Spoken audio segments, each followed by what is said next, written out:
Hey, welcome back to True Gay Chronicles. If you're new here, hit subscribe and drop a comment below telling me where you're watching from. I love reading them. Thank you.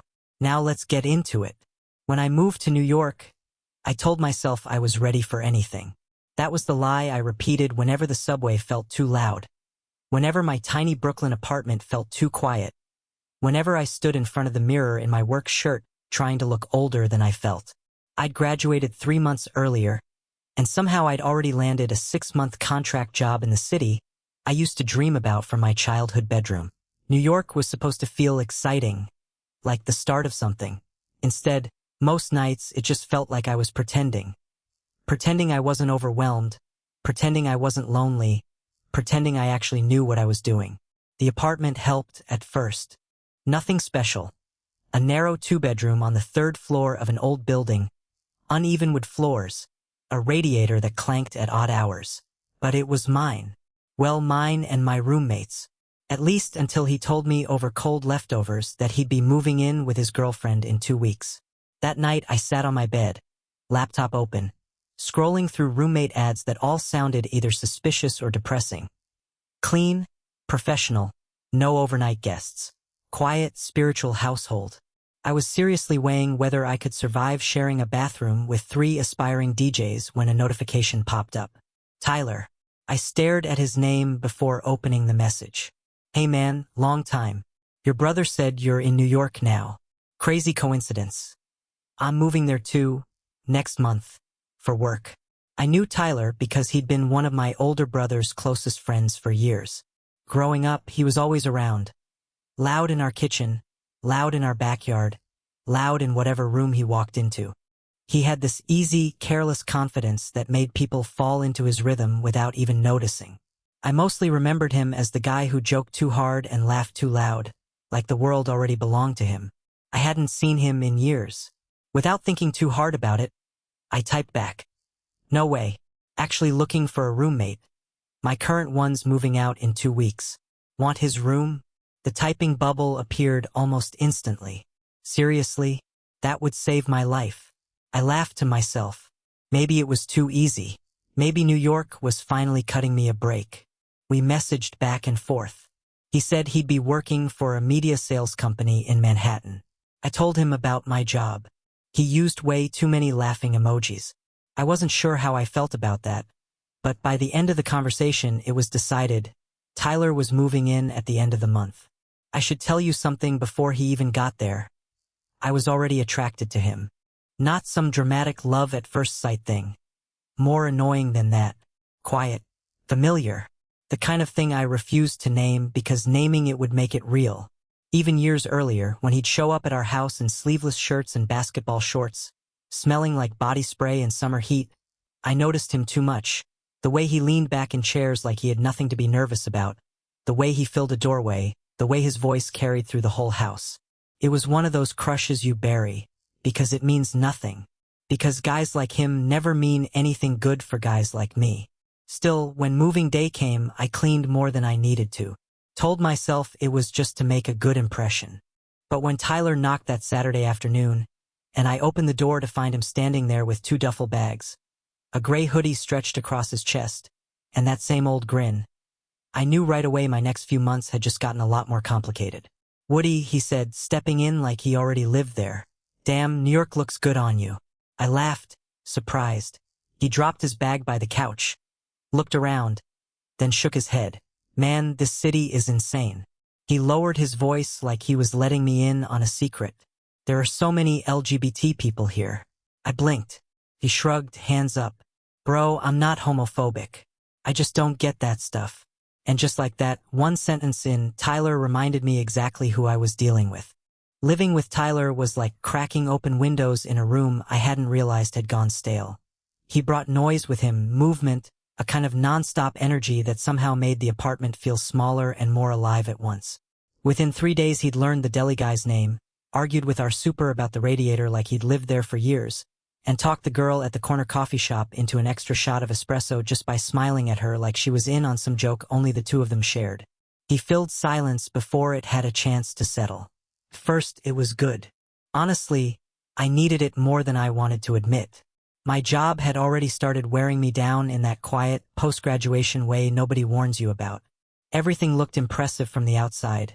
The Manhattan office, the badge around my neck, the overpriced lunches I couldn't really afford but bought anyway so I'd look like I belonged. But most days I still felt like a kid playing dress-up in someone else's life. Then I'd come home, and Tyler would be sprawled across the couch in sweatpants, talking full volume about coworkers like I already knew all of them. There's this guy in my office, he said one night, digging into Thai food, who's aggressively stylish. I swear he owns more rings than every woman I've ever met combined. I glanced up from my noodles. That's a weird thing to notice. He smirked. That's what I'm saying. This city's different. Everybody's something. He pointed his chopsticks at the window like all of New York was standing outside waiting to prove his point.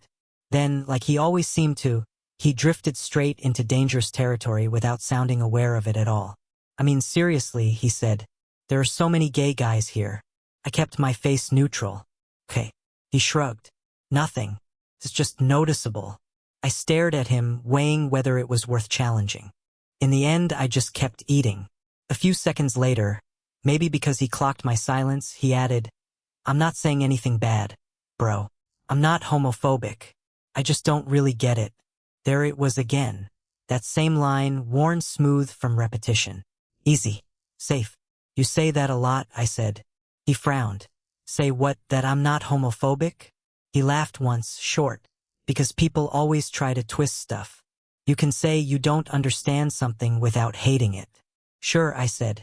He studied me like he could tell I wasn't fully buying it. Then let it go. That was one thing about Tyler. He never stayed serious for long unless he really meant to. Still, over the next week, I started noticing things harder to explain away. The first time, I came back from the gym, still sweaty, duffel bag over one shoulder. Tyler was in the kitchen pouring cereal. He looked up, and his eyes moved over me fast enough that I would have missed it if I hadn't been watching. My arms, my chest under the damp t-shirt, then back to my face. Damn, he said like it slipped out before he could stop it. I set my bag down. What? He blinked, like he just remembered where he was. Nothing. Then a crooked grin. You've definitely been working out. I laughed a little. I go a few times a week. No, I mean his eyes flicked over me again, and this time he didn't bother hiding it. You've got a really good build. For half a second, neither of us said anything. Then he looked back down at his cereal like nothing had happened. Maybe for him it hadn't. Maybe straight guys complimented each other's bodies all the time and I just missed the memo. Still, it stuck with me longer than it should have. After that, it kept happening. A glance when I crossed the living room in a t-shirt, a beat of quiet when I stepped out of the bathroom with wet hair and a towel around my neck. Never long enough to call out. Never obvious enough to accuse him of anything. Just long enough to make me wonder if I was imagining all of it. That was the frustrating part. Tyler was naturally confident, naturally direct, the kind of guy who looked straight at people. So every time I caught him watching me, I argued myself out of it. You're reading too much into it. He's your brother's friend. He's the guy who says I'm not homophobic, I just don't get it. Then one Thursday evening, reaching up for a mug on the top shelf, I felt his eyes on me again. I turned, and there he was, leaning against the counter, beer in hand, openly looking this time. What? I asked, trying to sound lighter than I felt. He took a sip. Nothing. You just look good, man. My heart gave one hard, embarrassing thud. Then he smiled like it was a joke. Somehow that made it worse. By the third week, we'd fallen into a strange rhythm. We weren't just roommates anymore. We cooked together sometimes, pasta, eggs, whatever was fast. Other nights, we ordered in and half-watched shows on the couch. Tyler talked through movies, which should have annoyed me, but somehow didn't. He had opinions about everything, politics, sports, which pizza place on the block was overrated. The apartment felt warmer with him in it. And that was exactly the problem, because the more comfortable things got, the harder it became to ignore the tension threading through it. Sometimes it showed up in the glances I kept catching. Sometimes in compliments tossed off like they meant nothing.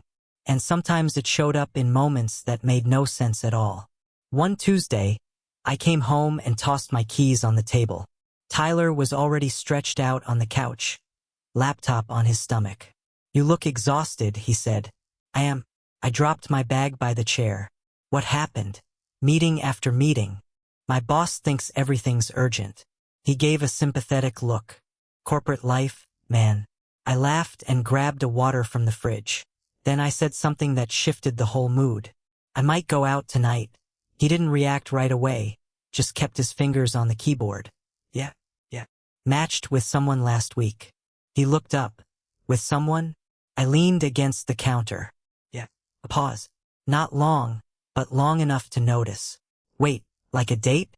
Yeah. He leaned back, let out a short scoff. With a guy? I nodded. Something shifted in his face. Not anger, more like confusion. Or discomfort. I didn't realize you were actually, I blinked. Actually what? He gestured vaguely. Into guys. I laughed once, short. Tyler, I've always been into guys. I mean, I knew you were gay, he said carefully, like he was still testing the word. I just didn't think about it like that. Like what? Like dating and stuff? He rolled his eyes, but there was something tense in it. Well, whatever, he muttered. The conversation ended there, on the surface. I went to change, trying not to overthink his tone. When I came back 20 minutes later, he was sitting exactly where I'd left him, except the laptop was shut and he was staring at the TV without watching it. You leaving already? He asked when I grabbed my jacket. Yeah. What's his name? Daniel. How'd you meet him? Tinder. He tipped his head back against the cushion and stared at the ceiling. Of course. I frowned. What does that mean? Nothing, he said too fast, his voice tight. I hesitated, then said, I'll probably be back late. He didn't answer, so I left. The date itself was fine. Daniel was nice, easy to talk to. We got drinks in the East Village, talked about work and movies, the usual first date stuff. He laughed easily and seemed genuinely interested. Objectively, a good night. But the whole time, part of my head kept drifting back to the apartment, to Tyler, and the look on his face when I mentioned going out. By the time I got home, it was almost midnight. The place was dark except for the TV. Tyler was still on the couch. Oh, he said, turning his head. You're back. Yeah. I dropped my keys and shrugged off my jacket. Neither of us spoke for a second. Then, so, how was it? It was good. He nodded once, jaw tight. And for the first time since he'd moved in, I had the uncomfortable feeling that he'd been waiting for me. A few days went by. Tyler didn't bring up the date again, and neither did I. On the surface, everything went back to normal: dinner, the couch, dumb jokes about work. But underneath, something had shifted. Subtle things. How he asked where I was going when I grabbed my jacket. How his eyes tracked me across the apartment. How he went quiet whenever I mentioned seeing someone. Nothing big enough to start a fight. Just enough to change the air. That Friday, neither of us had plans. The city outside was doing its usual thing. Horns, voices on the sidewalk, music leaking up from somewhere down the block. Inside felt calm. Tyler was at the counter opening 2 beers. He slid one across to me. Cheers to surviving another week. We ended up on the floor by the couch. Some low playlist of his running in the background. 1 beer turned into 2, 2 into 3. Tyler was always a loud drinker. The more he had, the bigger his stories got. He was mid-story about a coworker who nearly started a riot microwaving fish in the office kitchen when I noticed his energy change. Not sad, just thoughtful. He leaned back against the couch and stared at the ceiling. Can I ask you something? He said almost casually. Sure. He hesitated, which alone surprised me. Tyler usually said whatever he wanted without a second thought. This time he chose his words carefully. How do you know if someone's gay? I turned my head. What? He rubbed the back of his neck. Like, how do people know? I thought about it. There's no test. Sometimes you just know. Sometimes it takes a while to figure out. He stared at the floor. So it's just a feeling. Usually. I nodded. He took a long pull from his beer, and the room went quiet. The music kept playing, but neither of us said anything for a while. I told myself the conversation was over. Then I noticed he was looking at me. Not glancing, not joking. Actually looking, like he was trying to work something out. Tyler, I said. He didn't answer right away. Then, quietly, you're pretty comfortable with it. With what? Being yourself. I shrugged. Took time. He let out a slow breath. Must be nice. That wasn't an answer I expected, and I didn't know what to say to it. Before I could try, he stood up and walked to the kitchen. I heard the fridge open and close, no bottle this time. He just came back and stood there, looking at me again with that same intensity. You okay? I asked. He nodded but didn't move. The apartment felt completely still. Then he sat back down beside me. Closer this time, close enough that our shoulders nearly touched. You ever think, he said quietly, that someone could be confused about who they are? My heart picked up. That happens to a lot of people, I said carefully. He looked down at his hands, laughed under his breath. No humor in it. Yeah. Figured. Another silence. The music kept playing, cars passing outside. Then he leaned forward, his hand finding the back of my neck, and he kissed me. It wasn't confident. It was soft, uncertain, like he wasn't sure he was allowed. It lasted a few seconds. Then he pulled back fast, eyes wide, like he'd just woken up from something. He stood so quickly the empty bottle beside us tipped over. He ran a hand through his hair, staring at the floor. Don't tell anyone, he said. Then he walked to his room and shut the door, leaving me on the living room floor, trying to figure out what had just happened. The next morning felt like waking up inside someone else's life. For a few seconds I just stared at the ceiling, trying to place why my chest felt tight. Then it came back. His hand on my neck, the kiss, the words right after. Don't tell anyone. I lay there replaying it. It hadn't felt like a joke, and it hadn't felt like drunken curiosity either. The look on his face beforehand had been too serious for that. But the way he ran afterward confused me more than anything. Eventually I heard movement in the kitchen. Tyler. I braced myself and went out. He was at the counter pouring 2 mugs of coffee like it was any other Saturday. Oh, you're up, he said, glancing over his shoulder. His voice sounded normal. Too normal. Yeah. He slid a mug toward me. We stood there a few seconds, neither of us mentioning the night before. Finally I said, about last night. Don't, he said, not even looking up from his phone. I froze. He let out a breath, rubbed his neck like he already regretted his tone. It was just the alcohol, he muttered. Was it? His jaw tightened. Then he shrugged. Yeah. The conversation ended there for him. For me, it only got more confusing. Over the next few days, Tyler acted like nothing had happened. But the way he moved around me told a different story. He watched me more. He lingered whenever I was in the room. On the couch, our shoulders would brush, and neither of us pulled away. The tension between us got thicker, and the jealousy started showing. One Wednesday I mentioned, casually, that I might see Daniel again. Tyler went still. You're seeing that guy again? Maybe. We had a good time. He scoffed. What's his deal? What do you mean? I don't know. What does he do? He's a graphic designer. Tyler let out a dry laugh. Of course he is. What's that supposed to mean? Nothing. But it clearly wasn't nothing. I went out anyway. The second date was good again. Daniel was easy company, and for a while I forgot about the strange weather back at the apartment. But when I got home close to midnight, the TV was on, and Tyler was in the same spot as before. You're back, he said. Yeah. I set my keys down. The apartment had that heavy, late-night quiet to it. So, did you have fun? Yeah. Something flashed across his face, sharper than anger. He got up slowly and walked toward me. Do you like him? The question caught me off guard. I mean, he seems nice. He stopped right in front of me, too close. His eyes searched my face. I don't like the idea of you with other guys, he said quietly. My heart jumped. Tyler. Before I could finish, he pulled me toward him and kissed me again. This time there was nothing uncertain about it. It was deeper, and that same flash of fear crossed his eyes right after. He stepped back fast, ran a hand through his hair, turned away like he needed distance from both of us. Forget it, he muttered, and dropped back onto the couch, leaving the air between us thick with everything neither of us had said. Neither of us spoke the rest of that night. Tyler stayed on the couch, staring at a muted TV he wasn't really watching.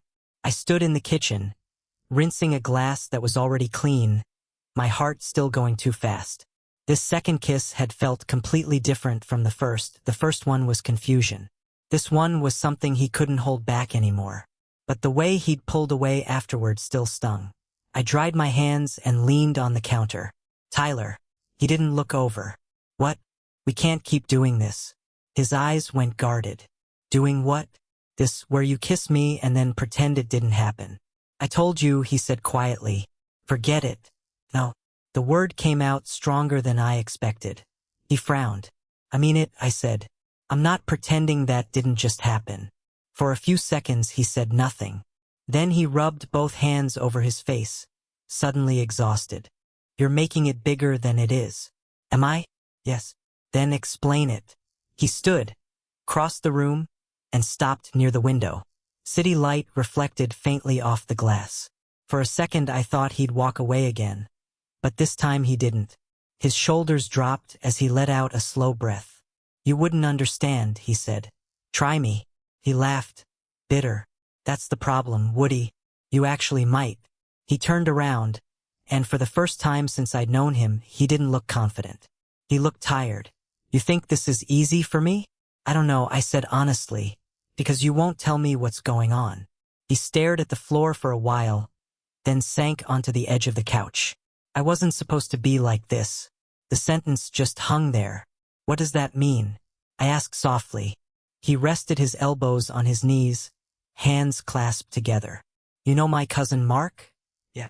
I remember him. He exhaled slowly. Mark came out when he was 20.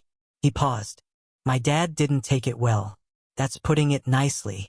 His voice had dropped the joking tone it always carried.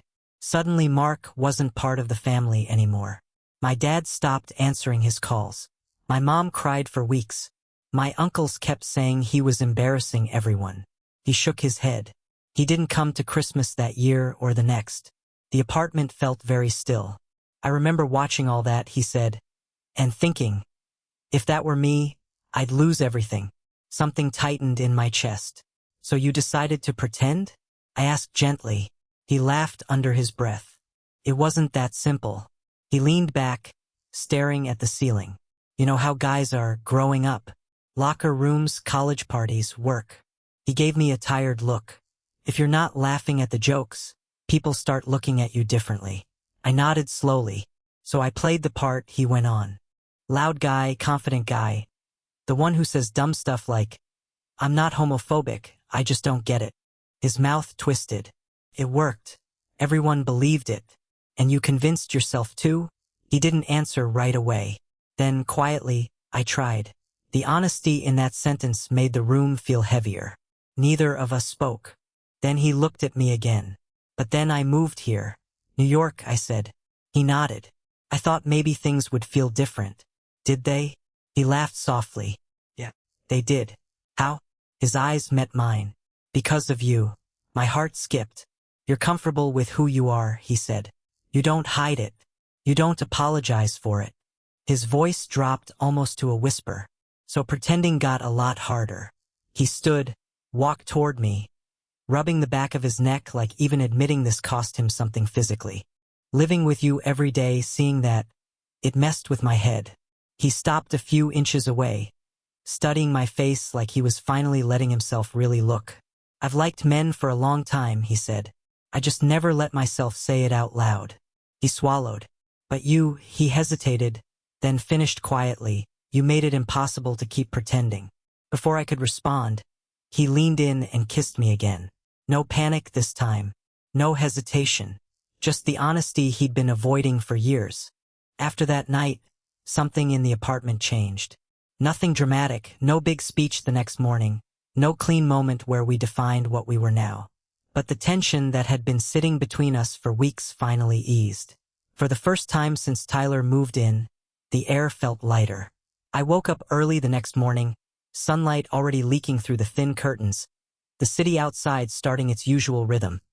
A bus sighing at the corner, footsteps on the sidewalk, someone calling out a greeting across the street. I lay there for a while, replaying the night before. Tyler's voice, talking about his cousin. Years of pretending. The honesty in his eyes when he said living with me had made it harder to keep doing that. And then the kiss, nothing rushed, nothing desperate. Just real. When I got up and walked into the kitchen, Tyler was already at the stove. He glanced over his shoulder. Morning. Calm. Normal, but this time normal didn't feel like pretending. Morning, I said, leaning against the counter. You cook now? He smirked. Relax. It's just eggs. He slid some onto a plate and handed it over. Neither of us brought up the night before, but it didn't feel like avoidance anymore. It felt like we both already understood what had happened. A few minutes in, he asked, so are you still seeing that guy? Daniel? I don't think so. He nodded once. Didn't ask anything else. But the tension that used to show up whenever I mentioned another guy was gone. He just looked thoughtful. Later that day, we walked through the neighborhood, something we'd started doing on weekends without ever really planning it. Brooklyn was its usual self. Street vendors, people walking dogs, music drifting out of open doorways. Tyler walked beside me, hands in his pockets. You know something, he said. I spent years thinking I had to pick one life or the other. Either keep pretending and make everyone comfortable, or tell the truth and lose people. That sounds exhausting. He laughed softly. Yeah, it was. A block of silence then. But maybe it's not that simple. Maybe the people who actually matter won't disappear. There was something hopeful in his voice, like he was trying the idea on for the first time. By the time we got back, the sun was setting, casting long orange light across the living room floor. Tyler dropped onto the couch. I sat beside him, and for a few minutes we just watched the skyline. New York always looked different in the evening, quieter, more reflective. He leaned his head back and sighed. You know what's funny? For years I told people I didn't understand gay guys. I smiled. Yeah, you said that a lot. He turned to look at me. Truth is, I understood it too well. The honesty in his voice made my chest tighten. Neither of us moved. Then he shifted closer. No hesitation this time, no panic, no fear.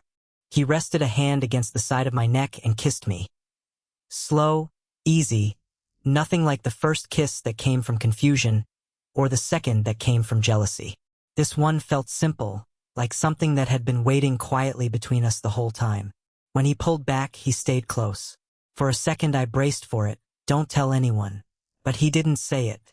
He just smiled, faint and easy, and leaned back against the couch. Outside, the lights of New York kept flickering on, one by one. And for the first time since he'd moved in, Tyler looked completely at ease, like he wasn't pretending anymore. Thanks for watching. If you enjoyed this one, don't forget to subscribe. And if you'd like to support the channel, a donation always means a lot. See you next time.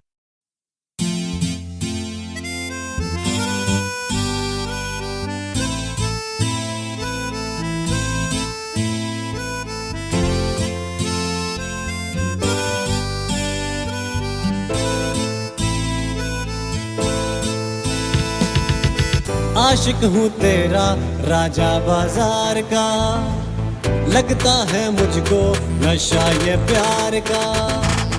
आशिक हूँ तेरा राजा बाजार का, लगता है मुझको नशा ये प्यार का।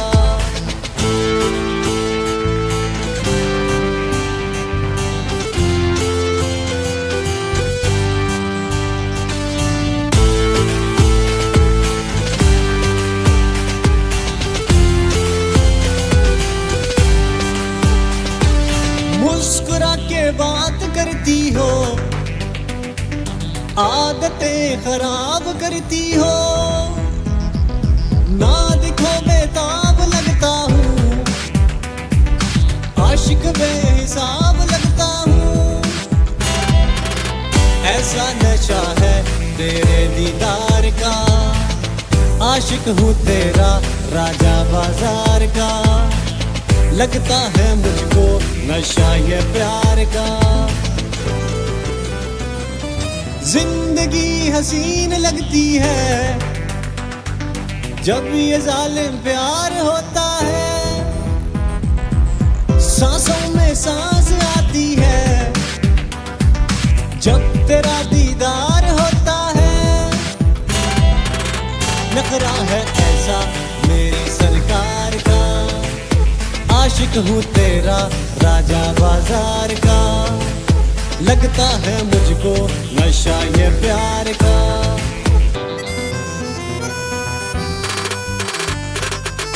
नखरा इसका टॉप पर, आती है टिकटॉक पर, नैनो से है नैन मिलाती, लड़कों के है दिल जुलाती, पिंडी में है चर्चा इसका, नीरा जितना खर्चा इसका। मैंने बोला इसको मेट्रो में बिठाऊंगा, कैपिटल ले जाऊंगा, F7 भी घुमाऊंगा, मोनाल भी दिखाऊंगा, सेंटोरस भी ले जाऊंगा। आशिक हूँ तेरा राजा बाजार का, लगता है मुझको नशा ये प्यार का।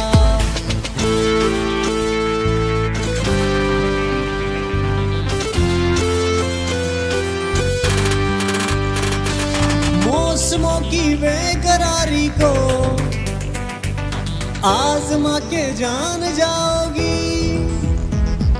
हिज्र की आजमाइश में एक दिन पहचान जाओगी। कहना है मेरे दिल बेकरार का, आशिक हूँ तेरा राजा बाजार का, लगता है मुझको नशा ये प्यार।